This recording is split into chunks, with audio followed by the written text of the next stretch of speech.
All right, guys. Today, finished up all the metal studs in the upper container besides this back wall. I just left those all loose. I'm gonna put plywood behind that so when I spray foam it, it doesn't spray foam against the door. That way I can still open it. Because maybe one day I'll put a balcony out of that end, being that's the bedroom. So I want to be able to open those doors, so we'll leave that, but got all this done. I had to rip down a piece of 2x6 to 3 7/8 tall. It's 3.5 wouldn't let that steel track, yeah, that's what it's called, the track, to not hit the weld on that 3x5 box tubing on the outside up there. Where that's welded in on that inside, it's like MIG welded it completely. 100% MIG welded all the way around. So the welds were touching, so I had to make that a little bit taller so it could clear, but that looks really cool. And the drywall will be able to go right down to it, and the stick out is a lot less than I expected.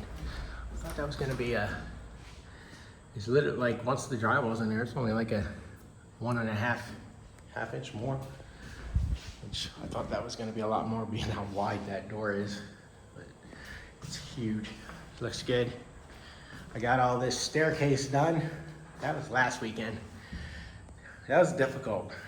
So I don't know what I'm doing as far as, never built a wall out of steel studs or wood studs or any studs, but I got it. I had to make some panels up here at the top and the bottom. That's just regular sheet metal, but it's thicker, just to do the transition because the last stud is kind of back here. And just because of the wall, the way that all came up, but it just has to. You can't like take the steel studs and put a 45 like you could a wood stud.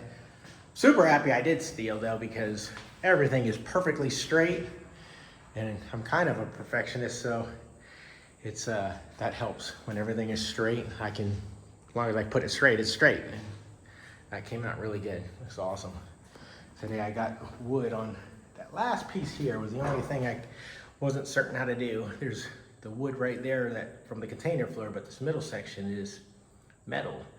So I filled it with wood just so that I could screw drywall down there. I'm gonna make a partition wall that's 3 foot tall right here. So when you come up the staircase, I guess you can't fall off when you go up in there. So that's the plan there, but I'm gonna use container metal to do that. I got a really cool idea, I think. And then this will be a half bath on this side, so there'll be a sliding glass door right here. That's why I was waiting to get that window in. So that's all done, all painted, everything looks good, all the studs. And I made a little vice grip. I don't know how people do this, but I just figured I would show you guys how I did it. As far as, you know, I watched a bunch of videos and some people were talking about just screwing it from the outside. For one, I didn't like the screws sticking out. Those are the screws. Those things stick out like a lot. And I'm like, how do you get the drywall to sit flat? Another thing, I'm a perfectionist. I don't know how I'm gonna deal with that. So what I did was rivet everything. Drilled and riveted with steel rivets. So way stronger than screws stripping out in there. And they're much, much flatter. But in the back, I couldn't get it back in here with the rivet gun or anything. So I did screw in the back. But to do that, I took some needle nose vice grips and I welded on the end there. So that way I could clamp this. This worked great. Clamp that, put the screw in there and the pieces don't pull apart on you. Simple, but very effective. For the rest of it was mainly a bunch of these kind of clamps. Some places I needed that. For this studs, I just use these big bad boys like that. Just clamping down. One thing I'm not still certain about, maybe somebody here knows, but those studs are sitting on top. There's 2 rivets in each one down there, holding them up. But the tops wiggle. I know it's getting spray foamed, and the spray foam will keep them from wiggling. And once the spray foam's in, I don't know they consider that structural or not, but I could put a piece of angle on the side, on both sides, like rivet it to that box tubing that runs across the top, and then rivet it to the top of that channel, which is obviously a lot of work doing all that, and then all the ones down on the bottom there. But if that's what I gotta do, I'll do it. You just leave it, do you guys think? If you have an idea or you've done this before, let me know. I've looked and looked and looked. I watched every video and I haven't seen anybody address that part yet. I did get the exhaust fans done and they had to pass an inspection for mechanical, and being I'm using mini splits, that's all the duct work. So 2 of those, one up here and then fall off. God. One right there. This is the bottom bathroom. This one's gonna have the shower in it. The upstairs just a half bath, but it's kind of laid out nicely because the bathroom's right above the other bathroom. So as far as plumbing goes, it's gonna be a straight shot. And then the kitchen is basically most of this end of the container, probably to that extension cord right there for the light. There, I got the electrical done, see? So it's gonna be like a galley kitchen on both sides there, which is really cool. So there'll be a sink right in front of that window. So that's all the plumbing I need to do is, I don't know how to do it yet. I guess it's gonna go down underneath over to here and then, but all the bathroom will be right there. So all the bathrooms, so all the vents and everything will be there. The vents not going out the roof because I'm not climbing on top of that damn thing to get that done. I had to have my buddy come over to help me with these vents covers I made. I made little adapter pieces. I think they look cool. I don't know if you can see that there. Flip it over, don't screw you up. But there's also one way up there, if you can see that one. Yeah. My bucket truck won't sit over here because the RV's sitting there and the septic system's here, but I think once the RV's out of the way, I could get the bucket truck to reach. It's like 29 feet. So it'll make it to the top there, but I don't know about reaching and then making it to the top. So, but I'm not going on top of it. I'd rather not drill any holes up in the top of it anyways, rather than be on the side. So not exactly sure how you do that. Fixing to learn how to do all that now. Electrical and plumbing is coming up soon, but the next thing, we just ordered all the metal for the stairs. You can see right there, this line right here, I got all the marks on it. The purple line, that's the one you want. That's the staircase. It's pretty long just to go all the way up there, but it'll make a nice gradual, and it's all to code. That's where all this comes in, like even the headroom up here. You see there's another piece I made. Those are just Clecos in there right now because I want to take those panels out when we spray foam so that they can spray foam up and behind there. There's no need to not do that. I can rivet them on after the fact. Then that will be done. That looks really good though, I think. I think so. So there you go. Next is the staircase here. And there'll be one out this door over here at the end of the kitchen. This one's just gonna go straight down. The cable railings like that. All these railings already have holes in them.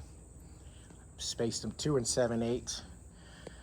You have to not be able to fit a 4-inch sphere inside between those cables.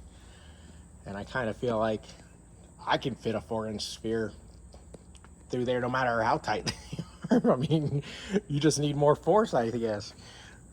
But that's the rules. So we'll see how that goes. These are 2 7/8, which just worked out. I watched some videos and people were talking about doing them 3 inches, and 2 7/8 was the right spacing to fit that. So that's why it's just a little bit smaller. These are bolted in already.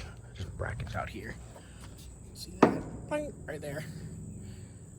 So these doors they will close. I thought I screwed up, and when this door was shut, I made this wall out of the metal from the windows. You can see there's a seam there, a seam there, a seam there, and just same behind here.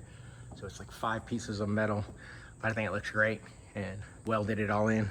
Again, 100% welded, so it's not gonna leak. But I thought I screwed up and set this door just a little too far out, and I didn't think this door was gonna shut with the door handle on. But it just works out. You can see it here. This lines up with that groove, and this lines up with that groove. So I can shut the door without taking the door handle up, like for a hurricane or something if I wanted to shut it. We're kind of far. I mean, if the hurricane comes, it's gonna come. Hopefully it can stand up. We got some pretty serious beams holding this thing up, and there's no roof to blow off, even though the county has now changed the rules for shipping container homes here in Florida, or Citrus County apparently. Now you have to have a roof and you have to have siding on it, which I don't understand, because the first two things to go in a hurricane are the roof and the siding. So seems pretty silly to me. I don't know, what, it doesn't look good enough? I think it looks awesome. And no, I'm not painting it. I love the colors, I love the stickers, I love how industrial it looks. It's awesome. So yeah, it'll be another staircase onto this one here, but this one goes down the side out this way. So basically, that's the front door. And above there, that's gonna be a deck. The whole top of that's a deck. So those cable railings, how it goes around, that just keeps going. You can see the spacers I put under there. So I gotta make that exact same frame basically all around the whole top up there. So that's gonna be huge.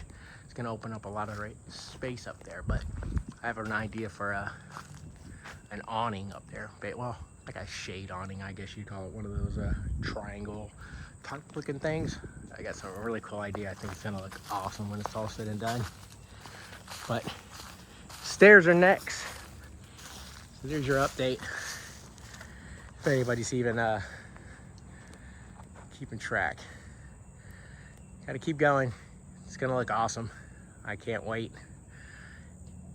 It's getting hot out, so hopefully I can keep on moving the way I'm moving now. But I think it's gonna go good now, because the big stuff is done. There's no more holes to put in the container, no more leaks or anything to worry about, or worried about painting a big structure besides the deck. But I don't have to really worry about it leaking inside, because it's not gonna leak inside, obviously, but painting in the rainy season kind of sucks. You have to have a couple days to do that. But since that's all done, we good. So there you go. Keep on following. If anybody's got any ideas about those top studs up there, I'm really curious. Also have another question, if any of y'all know.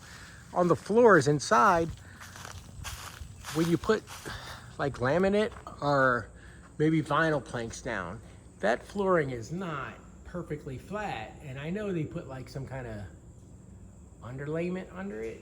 I guess it's like a foam or something, but like where the metal pieces are in the back, where like the fifth wheel section is, like up there in the, they're all at that end. I mean, they're a good 1/8 of an inch different, maybe even more, like the levelness of that. So how do you deal with that? What are you supposed to do about that? If you know, post a comment down there and tell me what I'm supposed to do. I don't know, but let me know. Sweet. All right, guys. See ya.